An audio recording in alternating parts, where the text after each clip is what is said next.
আমি তো এর আগেও একটু আগে বলেছিলাম যে আমি কমলপুর যখন পৌঁছাই তখন আমি খবর পাই যে আমাদের ওয়েস্ট ডিস্ট্রিক্টে এবং খোয়াই ডিস্ট্রিক্টে হঠাৎ করে জল চলে এসছে। যা শুনলাম আমাদের ওয়েস্টে তো বড় মোরাতে প্রচুর বৃষ্টি হয়েছে, যে কারণে এখানে বিভিন্ন জায়গায় জল জমে গেছে। এবং 2024-এও কিন্তু এরকমই হয়েছিল, অগাস্ট মাসে হয়েছিল।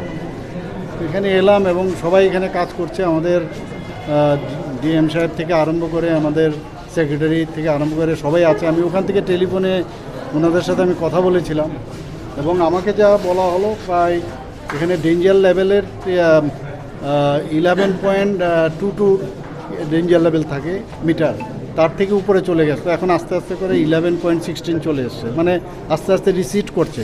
এটা একটা মানে ভালো খবর যে অন্তত কমছে জলটা, বৃষ্টিটা আর হচ্ছে না।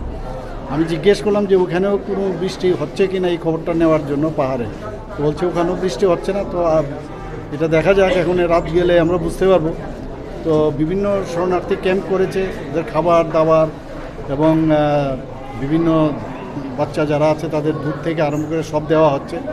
এবং আমাদের যে ডিজাস্টার টিম তারাও কিন্তু নিয়মিত আছে, বোট লাগানো হয়েছে, বোটেও কিন্তু সব বিভিন্ন জায়গায় গেছে। আমার কেন্দ্রে তো আছে, এখানেও আমরা দেখলাম বিভিন্ন জায়গায়। এবং স্পেসিফিক কিছু বলদাখাল থেকে আরম্ভ করে এইসব জায়গায় তো হয়ই। আমার বিধানসভার মধ্যেও আছে, খোয়াইও হয়েছে। আমার কাছে যা খবর আছে এখন পর্যন্ত, যা রিপোর্ট আমার কাছে আছে, যে টোটাল রিলিফ ক্যাম্প হয়েছে 17টা, আর টোটাল ফ্যামিলিজ 413।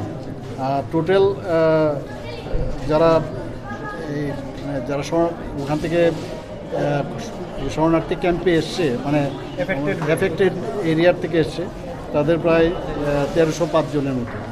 তো ওয়েস্ট ত্রিপুরা ডিস্ট্রিক্টে এবং খোয়াই ডিস্ট্রিক্টে দুটো জায়গায় এসছে। তো খোয়াই এতটা না যতটুকু আমাদের ওয়েস্ট ডিস্ট্রিক্টে হয়েছে। রাত গেলে আমরা বুঝতে পারবো।